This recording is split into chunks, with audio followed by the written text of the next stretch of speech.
Okay, last week we completed Samach Vav Amud Beis to the very bottom. We're going to start with the last two words on Marava. But from our perspective, um, what's important that will have continuity is the fact that we talked about Rav Nachman and that. Sit here, but don't touch anything. Get up, and when you're finished, and I'm sorry, what is that something in the background? Okay. So we have Rav Nachman who says that Mechila Betal. So we're moving on. We talked about a smachta and which we'll actually touch on today, but we talked about other than ribbis, which again we're coming back to the core discussion of ribbis. But we talked about Mechila, whether if someone is mochel betos, lo hava mechila, says Rab Nachman, that if it's mechila betos, if someone is mochel by mistake, then lo hava mechila. So then, but then we said we offer the kasha when we see that it is mechila. So the Gemara wants to at the end make a chiluk that there's a difference between a sale and a loan, which we can understand because by a sale where the Indian of ribis doesn't really apply, then we could say have a mechila. Then we could say that it's fine, it's mechila. But when you have a loan, and then the product, whatever it is, has to come back. Then if you say if it's mechila, then it would be ribis. So therefore, we say mechila betos lo have a mechila that therefore it's not a proper mechila. So there is that chiluk between a sale and a loan as to whether or not it constitutes ribis. It's interesting how one thing plays on the other because if you have one issue and straightforward, okay, so let's say it's mechila. Why can't we? But that's intertwined with another issue, the issue of ribbis. So all of these halachas, uh, they seem not to have connection, but they have connection because no matter what, you have to sort of turn your shoulder and you have to say, all right, this is okay, but if you allow it, then it becomes ribbis. So because of the ribbis, you're not allowed to allow it. So again, that's where we are right now. So now we're going to pick up from there. We're going to continue to still talk about mechila betos. So the Gemara says at the very bottom of Samach Vav Amud Beis, Omar Rava. So Rava says as following: Have Yisivna Kamei to Rav Nachman. And this is Rav Nachman who we talked about. That's why I introduced Rav Nachman again. I was sitting before Rav Nachman, right? And then this question of Mechila Betos came up, and he said that Mechila Betos have a Mechila. Remember, it depends on whether it's a sale or a loan. So he was saying that a Mechila Betos is Mechila. So uboy la oisvei oino. So now I quickly asked him a question about ono. So you remember now we have another concept ono that if you sell something and it is what we said one shliva 15% beyond what the price should be, then that 50% has to revert back because that's the isser of ono. So I wanted to ask him a question about ono. We'll see in a minute what the question is. So I right away wanted to ask him a question. How can you say mechila betos have a mechila?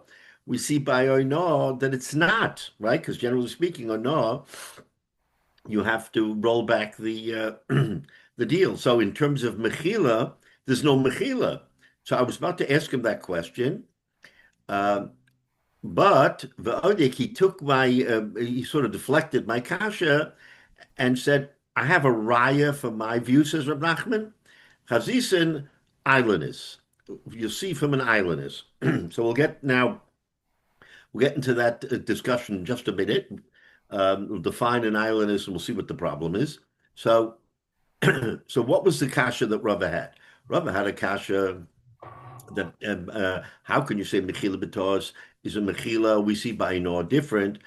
So what is it? V'harei oino, the case of oino, which we know where I sell you something and you say, "Oh, wonderful, I'm going to buy it." In other words, you don't have any objection to buying my product, and it turns out that I have given that the price is way above what it should be. The mechila b'tosu. So l'chayra, in terms of mechila, this would be a mechila b'tos, right? Because how can he be mochel and buy it for more than a 15% of what it should be? That's a mistake. He would never have done it had he known, right? Below chava mechila, and we say that it's not valid, that the mechila is not valid. Why? Because mechila betos lo have a mechila. So how can you, Rab Nachman, say mechila betos is mechila? We see by our law that under every circumstance, if you're Michael and there is an Isser of Hainah, your mechila doesn't help, right? The other fellow has to make good and pay the difference. So that was his kasha on Rab Nachman from Oino. Okay, that would have been the kasha from Oino. But Rab Nachman immediately interjected and said, "Wait a minute, don't ask me kashas, because what I just said has support from another source." Now, what was the other source? The other source is V'odi Chazisam Islandis. What is an islandess? So an islandess is a woman who doesn't really have the traits of a woman. I mean, she's a woman, but either it's underdeveloped or it's not developed at all. So there's a shiloh whether or not she's really a woman or a man. I mean, so it gets very complicated. So someone marries an islandess, okay? He doesn't know. Okay, he marries a nice woman, or thinks she is, and then her islandess. So she's an islandess. So in the case of an islandess, once you find out, then you realize it's a mistake, right? He never would have married her if he had known she was an islandess. So the Mechila B'Tosu, that it's a Mechila B'Tos. Why? Because in other words, there was never a marriage, Lamafreya, because she was an islandess, V'hava Mechila, and that. But we say there that it is a proper Mechila, which would support Rab Nachman. Why do we say it's a proper Mechila? Okay, so now we have to understand why it's a proper Mechila. Ditnan, because the Mishnah tells us that with regard to getting married to someone where the marriage should be void, mafreya, right? Uh, so we have several categories, says the Mishnah. Okay, the first one, hamamenes. Okay, so a young girl who is underage, if her father marries her off, then she's considered married. And in order to get out of the marriage, she has to have a get. What happens if she's an orphan and doesn't have a father, and her mother marries her off, or even her brother? So we have such a situation where a mother or a brother marry her off. The halacha is that, and prior to her becoming of age, meaning the age of 12, where she becomes a gedola. Prior to that age, she can back out of the marriage without a get. You don't need a get if she says, "I don't want to be married to him," but only if it was her mother who married her. Mother or brother, others not. The father is considered sort of the definitive word. So if the father marries her off, then she's married. If the mother marries off, then it's a questionable marriage. Okay, that's what the halacha tells us. So we see, so in other words, that would be a marriage betos, would be a mistake. Vahashaniya, and there's certain marriages which, while they're not directly Isser Deraisa. We know there Isser Deraisa that certain people can't marry, a brother, a sister, the various people can't marry, and the Chachamim extended that beyond just what the Torah says is not considered a marriage. So if so that the Hashniya, so in other words, a woman who was married to this extended Isser and then was divorced, Vaha islandess, and an islandess where the husband married her didn't know that she was an islandess. So then, again, talking about that Mishnah. So what's the halacha? Ein lahem lo ksuba. So we know that the ksuba is what the husband gives to the wife as protection to her for her life because the wife brings a dowry, she brings other properties into the marriage, and each property has a different halacha. The dowry belongs to the husband. If it's her personal property, it remains with her, but the husband's allowed to have the payros. In other words, let's say a piece of property and it produces fruit. So the husband is allowed the fruit, but he doesn't own it. So and all that is in exchange for ksuba. So l'chayr, you would think that the ksuba is ironclad. So says the Gemara here says, Ein lohem ksuba. These three categories of women who are in this position do not have a ksuba. Below Paris, now, so what happens if the husband eats the fruit? Okay. And now we say, wait a minute, this is a toes. This is marriage is a mistake. Does he have to repay the fruit to the wife because he ate it matos? Says the halacha there, and the Mishnah says no. The low payers, he doesn't have to give her back the money or whatever it is for the payers. Um, the low mazonos. And part of ksuba is that he has to give her mazonos. He has to give her food and protect her and everything else. And we say he doesn't have to do that either. Below belows. And also that has to do with clothing that the clothing that she brought to the marriage. Um, he doesn't have to repay that. Okay, but all of these categories, we see that a mechila betos that have a mechila.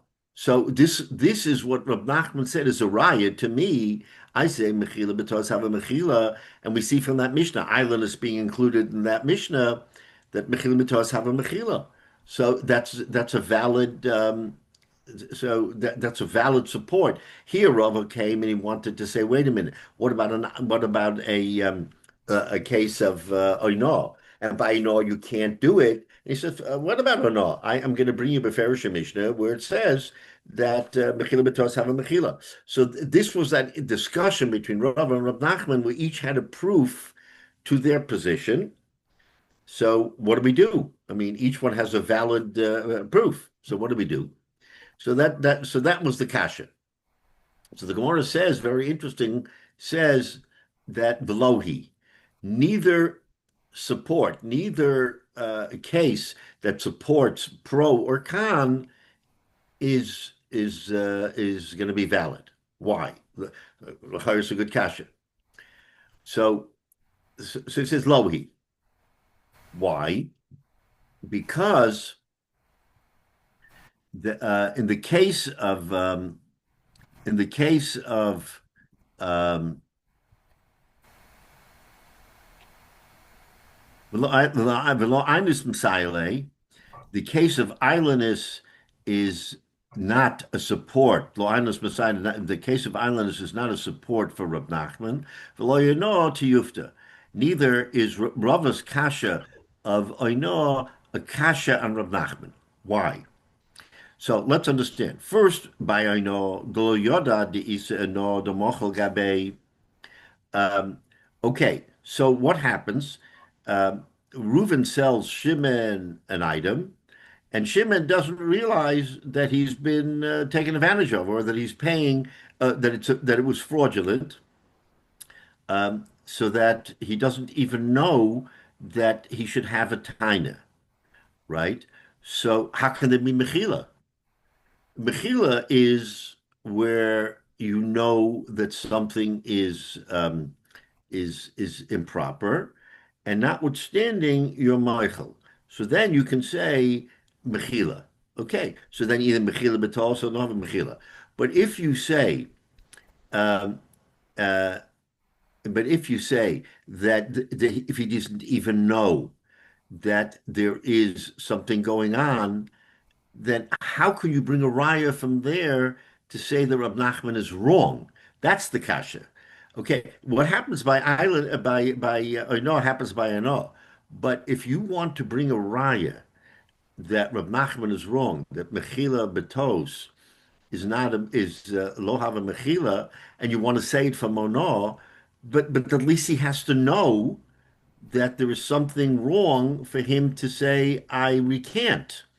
If he doesn't even know, how can you bring a raya? Now, the halacha of hano is the halacha of ano. We're not questioning the halacha of ano because that's a isser on the actual halacha, but on the facts of the case, you can't bring a raya and say that Mechila Bitos lo have a Mechila because he doesn't even know. So the Gemara wants to say that so that's not a valid challenge from Rava to say, oh, look at Oino because Oino is not lo have a Mechila. Yeah, it's lo have a Mechila on the law, on the halacha, but not on the facts because the facts are different. Because now, in the case, let's say, I'll give an example of violence, which we're going to talk about in a minute. There, it's a Metzias, right? That Mishnah brings down a Metzias of an islandess, and you say, oh, okay, she's an islandess, I recant. But in the case of I know, if he doesn't know, then then factually he can't recant. Therefore, that's not a kasha on Rab Nachman, right? Because Reb Nachman has to have a situation where the guy knows and he is allowed to recant. So says the Gemara. Therefore, that's not a kasha. I know is not a kasha on Reb Nachman because he doesn't know. Now, what about islandess? V'lo islandess Messiah, and then islandess, which Reb Nachman brought as support for the fact that he can back out of the marriage and still keep the property. He doesn't have to give her ksuba. So those are all factual cases. So why is that not a proof? Says the Gemara, "V'lo islandess Messiah, and islandess is not a proof to Rab Nachman. Why? Denicha lo de tepikalo shemei the issues." So very interesting because this woman, knowing, I guess she knows that she's an islandess, so she has the benefit of the fact that now she will be called an Ashes Ish, even though she's being divorced, but she'll be called a married woman who's getting divorced. So the title of Ashes Ish is more than enough for her to say that it's not betos. In other words, tos means, oh, it's a total mistake. Right. So Rab Nachman says we see that when there's a total mistake, still the mechila betos have a mechila. So the answer is no, it's not a total mistake.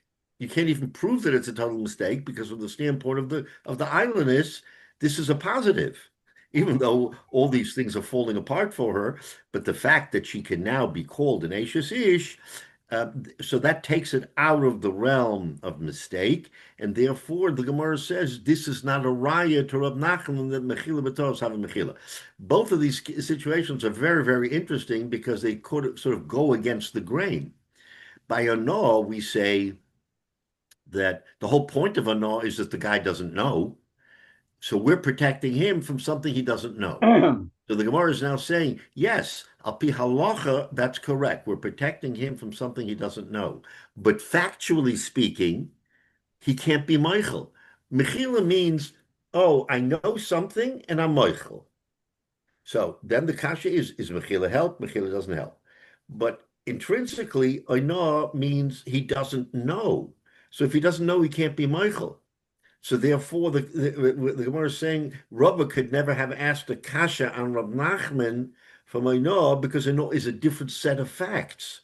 There's no mechila. There's no actual mechila. It's halachically moichel because we say that I know we the klal protect the person, but the individual case is not a case of mechila because he doesn't know. Now, on the other hand, with islanders, we would say, "Oh, take a look, mechila betos. It was a marriage betos, and we say have a mechila because look at all the repercussions. He doesn't have to give her ksuba. He can keep the nixim elug, etc., etc." So the Gemara says that's not a raya either because the woman, the islandess says, I have a benefit from this, so it's not betos. That's the point. This is not a case of mechila betos because she has a benefit. So that's very interesting. So the Gemara, basically, we sort of wipe out the dialogue between Rav Nachman here and Rava, is that neither of them have a position based on another fact, based on these other proofs. So we're back to the discussion where Rav Nachman says yes and Rava says no.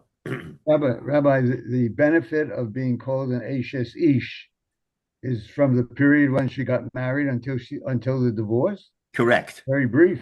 Very brief, but that gives her, according to this, it gives her enough of a benefit that it can no longer be betos. In other words, I'll take anything and everything that comes just for having been known as an Ashes Ish. Because otherwise she would never, unfortunately, get married. So the fact that she was married, however briefly, even though we say it was betos, for her, there's a benefit. So therefore, it can't technically be considered in the category of toast because for her it's not a toast. So it's a very interesting interpretation, but nevertheless, what it says is that it's not on all fours. In other words, there isn't a solid basis to argue that it's a mechila betos because there is sort of wiggle room here. There's a ray of light that it's not betos because of her. So. And that would be the same. I don't know if it would be the same in the other cases of that Mishnah, but certainly in the case of islandess, she has a distinct benefit. I don't know if a katana who backs out of the marriage because she wasn't married by her father, whether we consider that a toast. But we're not going into that. We're only looking at the islandess issue and saying from an islandess you can't bring a raya because he was going to bring a raya from islandess that mechila betos have a mechila. So it's very interesting. So we're back to where we were. It's a machlokes, and neither side has actual support for their position to say yes. This is what it is. All right. So okay. So we leave it at that. Now to the Gemara. So again, we're talking about all of these issues. Mechila. Now, so. Now the Gemara wants to bring us back to the main subject and the subject of ribbis. Okay, so now we're going to look at the situation a little bit differently, and say the following: Ha'isisa, there was a woman, the Amrle Gavra, who said to a man, "Zil ziven li ara mikrovai." I want to sell a piece of property to one of my krovim, to one of my relatives, and I want you to be the shaliach. I want you to be the agent to sell that property. Ozel Zovenlaw, actually to buy it, not to sell it. I'm sorry, to buy it. So she's Gavra. Zavenly, buy for me a piece of property. Okay, so he goes, Ozel Zavenla, he goes and he buys it. Omar Lay, so before the sale is consummated, the relative who is going to sell says to the shaliach, Ihavali zuze maharta li neli. And we had a similar situation without saying it in so many words. But okay, I need to sell this property now because I need the money. But if I get the money, then I want to buy it back. So he made a condition that the sale is not really a completed sale because it has an open aspect to it. And he didn't say a timetable. He didn't say 3 years. He didn't say anything. He says, if I can buy it back, I want to buy it back. So I want you to know that should be the case. Okay? You have lezuzah mahadra, then you have to send it back to me. Omale, so what happened? The shaliach, the agent, says, at v'navla ache. Uh, Navla was her name. When it says in the Gemara in the beginning, Isis of this woman, so it doesn't say in the actual text of the Gemara who she is, but her name is Navla. So the Shaliach says, At v'Navla ache, you and Navla are family, your family. So you'll come. In other words, he doesn't agree or disagree. He says, your family, you'll work it out. So, without saying in so many words, he is kind of leaving the door open and says, "You'll work it out." So that those are the facts. Those are the facts of the case. So now we have to understand what the issues are and whether or not does it apply to Mechila? Does it apply to what does it apply to? So the Gemara says, Amar Rabba Rabhuna. Rabba Barahuna says, "Call at venavle ache Omar." That, in other words, when there's such an answer to the question of I want to buy it back, and you say, "Oh, your relatives," and you'll work it out, some chadate. So by definition, says Rav Barhuna, the seller, the relative, is soymech das. He relies velo gomar machne, and it's not a final sale. So here we have a situation as follows, where a woman wanted to buy a piece of land from her relative. She heard that he wants to sell, and so she says, "I'm going to go ahead and buy the land." So if she buys it outright, it's an outright purchase. There's no issue. But of course, we want to create an issue. So the issue is that he says, "Okay, I'm selling it to you. But the condition is that I want to have an open-ended opportunity when I have the money to buy it back." Right? So you already see where this is going, right? All of a sudden, we're now going to be talking about issues like ribbis. So what happens is he doesn't commit one way or the other on behalf of Navla. He says, "Fine, you'll work it out. Your family works things out sometimes." So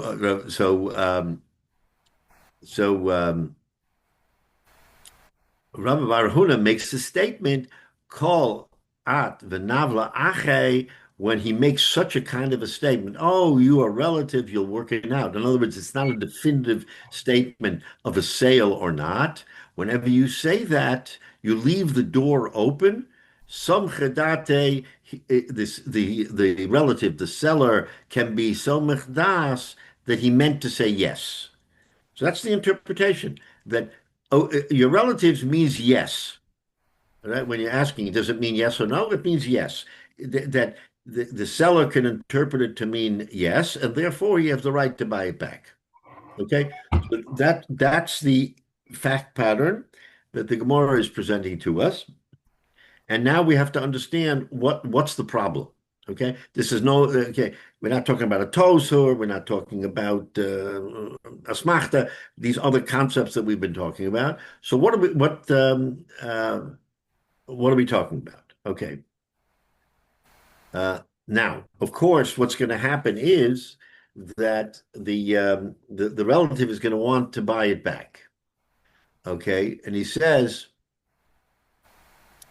Ara Hadra, pay Ramai. So now he has the money and he wants to buy the land back. Cost him, let's say, $100.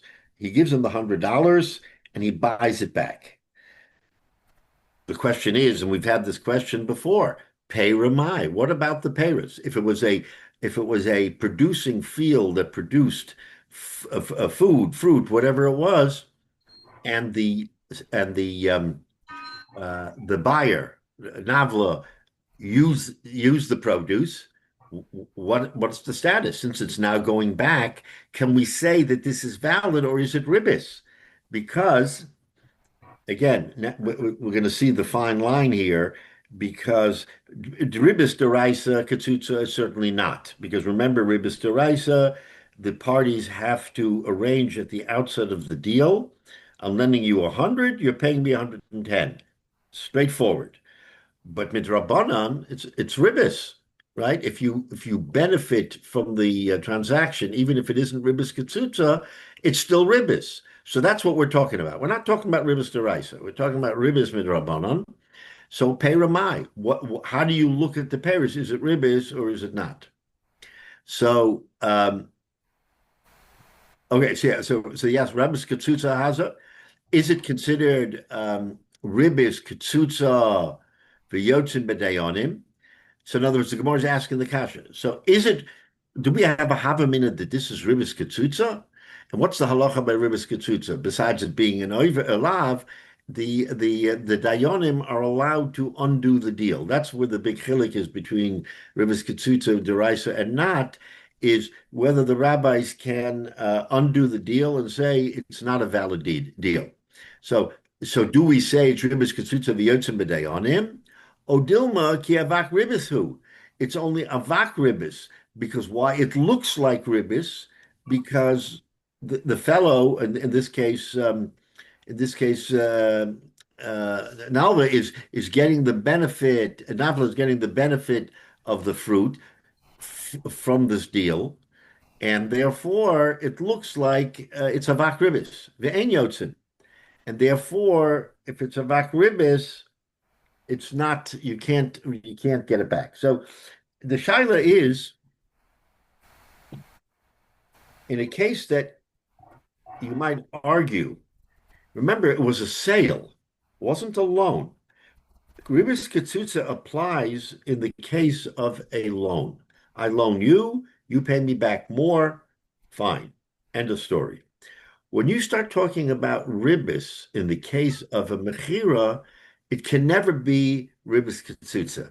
So the kasha here is it ribis ketzutza because when the relative said to the shaliach, I want to get it back if I can pay, it's no longer a mechira, it's a halva, right?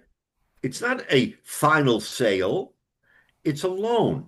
I'm loaning you this money, giving this field for a loan with the idea that I'll be able to repay. So that's not mechira. Mechira means I sell you something, you go your way, I go my way. Once the door is open to retrieving the product, then the argument goes, it's a loan. When is it going to be repaid? We don't know. Maybe never, maybe in a year, maybe longer. So now, once it's a loan, that gives rise to the problem of ribis ketzutza, because ribis ketzutza we know can only apply in a loan, and only can apply if you straightforward make an arrangement that you're going to get back more. If this is interpreted as a loan, and Navla eats the produce, then she's clearly violating the halacha because she's getting a benefit from the loan. That's really what the kasha is. In other words, we sort of pierce the veil and we say, no, this is not a sale, which in the worst case event would be avak ribis, it would be midrabanan. Okay, fine. Wait a minute, this is a real situation where it's a loan and she's eating ribis, maybe, right? Only if he gets it back. She's eating ribis, and it's ribis ketzutza, and you have to pay back. That was the Gemara's havamina in asking this kasha. Otherwise, it makes no sense. How can you say it's ribis ketzutza? It's a mechira. At best, it's avak ribis. At best, it's ribis derabanan, not ribis deraisa, where you make a deal that you're going to get ribis. Now that we say that the door is open, then we have a havamina to say that it was a deal to get ribis, because she was going to be eating the produce, notwithstanding over the period of time, if he recovered, if being the big possibility. Now, just to throw in another point, remember we had Rabbi Yehuda who said that when you have alternatives to pay or not to pay, you can't have ribis, even if it appears to be ribis. Why? Because there was an alternative. So in this particular case, there's an alternative because if he never redeems it, it can never be ribis. It can only be ribis if he wants to redeem it and get his property back. That's what it gives rise. So according to Rabbi Yehuda, this is not a shaila because it's straightforward. Contributor, the only ribis is direct. I lend you, you pay me back, you pay me back 10% of the loan. That's very straight and narrow. That's ribis. Anything else where there's a possibility of repayment, not repayment, or go in different directions, Rabbi Huda says there's no ribis. But according to our Gemara, where we say that there is ribis potential, that this is the kasha. Is it ribis? Is it not ribis? So that was the kasha. Oma Rabba Baravhuna comes Rabba Baravhuna. Now Rabba Baravhuna, Rabba Baravhuna is the one who just told us what that whenever the door is open and the seller can interpret the deal as being open, then Gomara Makne, then it's not an unconditional sale, it's a conditional sale. That's the Rav Huna. Comes Rav Huna and says, Mistabra, in all likelihood, Kiavak Ribis Hava, that in all likelihood it's Avak Ribis. One of the repercussions, Ve'en Yotzim B'dayonim. Remember, avak ribis is mibis rabbanan, which the rabbis cannot retrieve. It's considered ribis, and not considered. It's considered improper, but the rabbis do not have any capability of extracting it from the other fellow. Only in the case of ribis katsutza. So Rav Huna wants to say that it's avak ribis, right? V'chein omar Rava, and Rava says also ki avak ribis hava, that it's considered avak ribis ve'ein yotzim b'dayonim, and it cannot be brought out b'dayonim because that's reserved only for ribis katsutza. So the kasha is it ribis katsutza? The answer is no.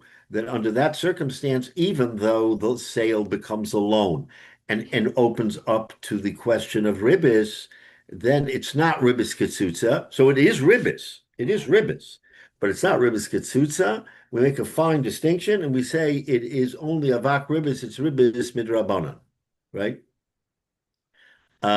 So the question is this consistent? Let's take a look. Rav Huna says that when you open the door and you say, I want to be able to buy it back. And then the fellow says, nah, you'll work it out. He didn't tell him you can buy it back. He didn't say you can't. You can. Well, it opens the door. And what does the Gemara say that Rav Huna says? That since the seller considers that statement as an open door to buying it back, then so he doesn't give him the land, he doesn't sell him the land, it becomes a halva. That's what Rabbi Huna says. So now Rabbi Huna is saying that in the case of where you that in the case where you eat the paris, right, that changes it from a sale to a loan. So that's the consistency of Rabbi Huna, because Rabbi Huna is saying is that when there is a shadow of doubt, when there's a doubt coming over the circumstance, then the seller, the seller is the one who comes out on top, because just like in the previous case where he said by the case of Nalvla that saying, oh, you'll work it out means that in his mind it's not a proper sale, it's really a halva. So in this particular case, we say that it's not considered a proper deal. And because it's considered avak ribis. So therefore, we see Rav Huna in both cases acts um, in favor of the seller. In the previous case, in favor of the seller because he can redeem it, and in this particular case, in favor of the seller because it's not considered ribis ketzutza. It's considered ribis midrabanan. So Rav Huna is consistent, and Rav Huna says that I always err in the side of the person selling it, so that in other words, it's a watered down situation. So he considers it. He always views it from the side of the seller, and Rava agrees. Rava says also ki avak ribis that it's only avak ribis, even though it changes from a sale to a loan. It's not a loan ketsutsa there. So in other words, the ribis ketsutsa is a very precise term, and anything that sort of opens the door to a possible ribis, but is not a spoken agreement between a lender and a borrower that you pay me back a certain amount, then in that particular case, it can't be, that cannot be ribis ketsutsa.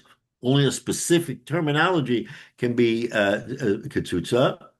And so in that particular case, there is no ribis. All right. So that is the discussion here.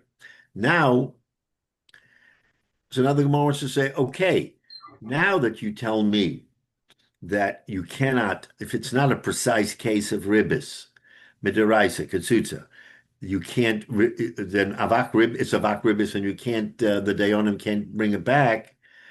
So, Omalei Abaya l'Rava, Abaya says to Rava, a different circumstance.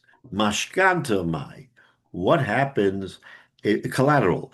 If I borrow money from you and you're reluctant to make the loan, but I give you collateral of a piece of property. Again, we had the discussion about mashkanta in terms of its value, if it was more valuable than the loan or not. We're not discussing that here. So now, but I give you a mashkin, right? So in other words, I lend you the money and you give me the mashkin. So the lender is the one who has the property, right? Now the borrower is going to repay, right? So when he repays, can you go back to the lender and say, oh, wait a minute, the produce that you took in the beginning from this loan belongs to me because I'm repaying a loan. So it was only conditional on my repaying the loan. If I'm repaying the loan, then you can't eat the fruit of my property. It really belonged to me the entire time. So that was the discussion between Abai and Rava. And so now the question is, can we take something from our case and apply it there? In other words, our case is where you lend the money, and then once you repay, the question was, what about the peiros? And the answer is that it is ribis, but it's avak ribis, and you can't claim it. So in other words, that's kind of like a hybrid. Yes, it's ribis because you're benefiting from the land. It's more than the land. It's a percentage on top of the land, but it's avak ribis. It was never laid out as ribis ketsutsa, and therefore you can't recover it. So Abai is asking Rava, or he's saying to Rava, what about our case? Is our case similar to that, where simply he eats from the mashkin, and it's not a sale. It's not a sale. He gives him a pledge, and if that pledge is repaid, then it goes back to the borrower. In other words, the land goes back to him. So in that particular case, if he eats from it, what? Okay. So now the Gemara is going to say, all right, let's look at this case. Hosam tamamai. In the case that we had, the first case, where Rav Huna says that in the case of Navla, where he said, I want to be able to redeem it, you'll give it back to me, and he sort of was, sort of para. He didn't say yes, he didn't say no. So in that case, um, where the seller comes and he redeems the land, then why is it avak ribis and you can't recover? Mishum delocates. Um, because there was no cates, there were no specific terms, right? Um, the seller didn't say to the buyer, I'm going to redeem it. In other words, we're splitting a hair here and we're saying, what did he say to him? He said, if I have the money, then I'm going to repay it, and you're obligated to sell it, to give it back to me, right? So since he wasn't specific, um, so the question is that considered interest or not? Now, if you tell them specifically, you have to do this, then okay, there's a question of whether or not something is ribis or avak ribis. But he wants to say here, because there was no specifics to the whole discussion, it was sort of parav. Yeah, you'll work it out with Navla, your relative, you'll work it out.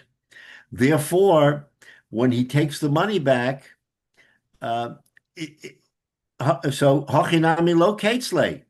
Do we say um, that our case is also a case of locates, but he didn't say specifically that he'll take the crop back. He said, when you repay me, okay. Oh, in other words, the question is, what do we hang our hat on? There was no, in our case, in the case of Rava, of Abai and Rava, they didn't speak out what would happen to the payers. He lent him money and he took the field, and that was the end of the discussion, nothing else. So the kasha is, if you leave something unsaid, how do you deal with it? So is that similar to the case of Navla, where he did say it, but it was all nebulous. Why? Because he basically said, I want to have the right to buy it back, but maybe he'll never exercise that right. Maybe he'll never have the money to buy it back. Is that the same? Is that fact the same as by saying we never discussed the Paris? That's the kasha. And so we're opening the door here to trying to understand when a person does not discuss anything, does it have a different halachic interpretation than when a person says, oh, by the way, when I'm going to have money, I want to get it back. He may never have the money, in which case the whole thing is moot. But he said it. He actually said it. In this particular case, there was no discussion. He lent him the money, he took the property, and that was the end of the story. There was no story of, oh, there's going to be produce here. What are we going to do with the produce? Now, you can infer and say, well, what do you think? This is a producing field. Of course, there's going to be produce. But this is where the Gemara says, interestingly, if you don't speak it out and you don't say specifically, this is what we're doing, then it has a different interpretation. So that's the kasha here. Can we draw a parallel from our case to the case of Navla, where there was a sort of generic discussion? Oh, I want to have the right to buy it back, which we know doesn't mean a whole lot because if he and the interpretation there is that yes, he can buy it back, but for all we know, he'll never buy it back. So that's the Gemara's kasha. Odilma Hosam Zvini. So do we say, oh, sorry. So do we say also locates that since he didn't say anything on the property, Odilma Hossam Zavini, or do we have a clear demarcation that when he sold him the property, um, it can never be ribis. It can only be avak ribis. When you sell a property and then you want to recant and get it back, that's not the case of ribis katsutsa, because ribis katsutsa has to be at the outset. So now, since he's getting it back, and the fellow already ate, and let's say Navla ate from the fruit, that he can't kind of give me back the fruit because it's avak ribis, which is definitely serious, but the Dayanim have no jurisdiction to retrieve the property. Hacha, but in our case, halva.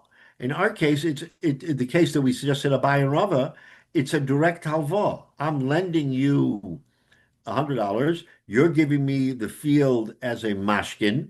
No question that's a loan, not a sale. So the kasha is, does that have different ramifications of a vak ribis than the other one? Because again, he didn't speak it out, so we know al pi halacha it can't be ribis ketzutza. Ribis ketzutza has to be an agreement between the parties to repay a higher amount, which is then ribis deraisa. But let's say I lend it to you and you give me the mashkin, and we never talk about fruit. We never talk about Paris. And all of a sudden, Paris comes into the picture. Then how can you tie its ribis ketzutza? So the Gemara, so the kasha here is it on all fours with the previous case? Oh, is it different because in the case the previous case of Navla there was a sale, and in this particular case there was a loan. So it's an interesting kasha because we're trying to understand which side do we focus on. It's hard to say, even in the case of our loan, that in any event it would be ribis ketzutza. You can't say that. There was no outright discussion of ribis. So the mafreya, we're going to say it was avak ribis. The kasha, okay, so forget about ribis ketzutza. The question is there even any hint of ribis, even avak ribis? And so the Gemara wants to say, yes, there is if you want to compare them directly, or no, there isn't, because the previous case of Navla was a sale, and this case is a loan, and in any event, you can't compare the two. That's really what the Gemara is asking. There was never a question of ribis ketzutza. It was only a question of whether or not it was avak ribis. But you can argue, wait a minute, if it's avak ribis, it's moot. The Dayanim can't collect anyway. So why are we having this discussion? So in other words, the discussion is theoretical because unless someone says, "Oh, I feel badly and I want to return it, even though it's avak ribis midrabanan, I don't have to, but it's ribis nevertheless, and I feel bad, so I want to repay." I mean, that's always a possibility. He sort of is lefnim mishur sadin. He wants to do tshuva and wants to say, "I don't even want it. It's a tainted product, even though the taint doesn't require me to repay. Nevertheless, I want to repay." So the shaila here is it avak ribis at all, or is it not? Right? So that's the kasha. Omale, so Rava answered him back. Hassam tamamai. In the case of Navla, what's the reason that we say the door is open for the seller to come back? Mishim delo ketzla. But because he didn't arrange specifically to take back the produce. What did we just say? We just said when the discussion on the produce is silent, then it's avak ribis. You could never force him to take it back because there was never a discussion of ribis. Remember, ribis is a very serious halacha, and we're saying that only when the parties make specific arrangements, then it becomes ribis. Absent specific arrangements, because it is midoraisa, we're lenient, right? Sofik deraisa lekula. So when you don't follow the letter of the law midoraisa, then it's lekula, and we don't require you to pay the ribis. So it's sofik deraisa is lechumra. Sofik deraisa. Suffolk to Orais is lechumra, but the question here is, since you did not speak it out, it can't be ribis ketzutza. You're right. Suffolk to Orais is lechumra, but the question is, do we even say it's avak ribis or not? I meant to say Suffolk to Rabbanan. Suffolk to Orais is lechumra, but there's a condition here. Midoraisa, you have to at the outset say, I'm collecting ribbis. I'm collecting more money than I'm lending you. It's a very narrow scope, and in that narrow scope, it's d'oraisa. Anything outside of that narrow scope becomes a question of whether or not he meant it or he didn't mean it. So the kasha here becomes, is it a vak ribis and can be collected, or is it not even a vak ribis? In other words, our shaila is not rus ketzutza. Our shaila is it a vak ribis, which midrabanan is ribis, but the dayanim can't collect, or does it not rise to the level of a vak ribis because it was never in the parsha of ribis? Because if you don't discuss something, how can it be ribis? You make it up and say later, oh, by the way, what I meant is that when I lend it to you, you'll pay me back. You'll pay me back the whole thing. Why? The parties didn't articulate that. The parties didn't set forth the terms and the conditions that he has to repay. So in that case, why should it even be a vakribis? I mean, okay, tangentially you can say he's getting a benefit, but that benefit had nothing to do with the deal itself. I mean, you can't say en l'davar sof, that there's always a ripple effect in any deal, that at the end of the day one can claim ribis, even midrabanan, which is serious, but it's not deraisa, and therefore the rabbis can't do anything. But why should it even be in the parsha of ribis if it was never discussed? In that particular case, the ripple effect will be forever. You'll never get out of the shadow of ribis with the Rabbanan, even if you don't talk about it. So that's not right. So Rava says to Abaya, Hossam Tamamai, in the case of Navla, why is it considered avak ribis mishanom ketzla? Because there was a discussion, it was open-ended, where it was not discussed that Navla should take the fruit. It doesn't discuss. Okay, fine. Hachinami locates law. Here too, that's the reason why it's avak ribis, even though Navla did nothing wrong, but there was no discussion. Hachinami locates law. So in the case, our case here with the mashkanta, also there was no discussion, right? And it's avak ribis. So the Gemara wants to draw a parallel. Is our case the same as Navla, where in Navla there was a sale, and he wanted the right to retract from the sale, and in the case of Mashkanta, it was a loan. So we wanted to say before, oh, there's a chilik between a sale and a loan. In a sale, there can never be ribis at all, and in a loan, there can be ribis, albeit avak ribis. Comes Rava, and he's mechadesh to us that there's no difference between a sale and a loan.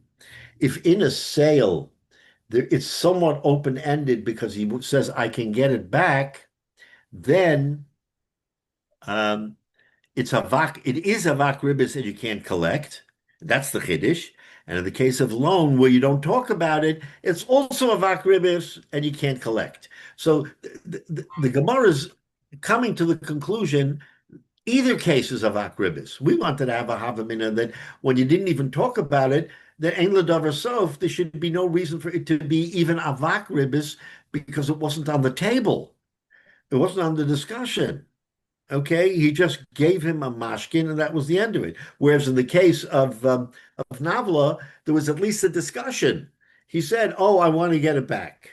Okay, so we interpret getting it back means that you have a havamina that it should be yours. So we say yes, it's avak ribis. You don't have to collect. But this case here, why should it even be in the parsha of avak ribis? That was the kasha. So Gemara, so he says to him. Rava says back to Abaya, you know why we consider both of the cases avak ribis? Because they have something in common. What do they have in common? The locates law. They never discussed it. Never discussed what to do with the field. She only knew that her shaliach accepted the possibility that the cousin or the relative would buy it back, but there was never a discussion on the field. And in our case here, between Abai and Rava, with the mashkin, there was also no discussion about the field. He just gave him a mashkin. So because both of them are similar in the fact that they were never put on the table, so we say that it's a vak ribis, and you can't collect. So what's the bottom line? The bottom line is that, if someone is Yiras Shamayim, he's not going to say, oh, I'm going to get away with it because it's a vak ribis, so therefore I don't have to repay. You can, al pi halacha, you can't collect.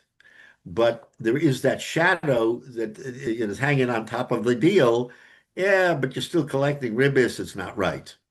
As opposed to a situation where ribis doesn't even come on the table. So the Gemara says here that these two situations, although they're different, one is a sale and one is a loan. And in one case, there was some discussion about getting it back. And in the other case, it was simply a straight loan where he was going to repay him the property, but there was no discussion of anything. So the common thread is the lack of discussion. That's the common thread, that it was never put on the table. So just like in the case of Nava, it wasn't put on the table, she has to give it back, and we say it's a vak ribis. So too in the case of Abai and Rava, where there was never a discussion, then we're machmir, actually. It turns out to be we're machmir, and we say that en kates law means that there was never a discussion, therefore it can't be ribis ketzutza, but it can be a vak ribis and Yechayiv. So again, we see from these Gemaras how intertwined all of these cases are.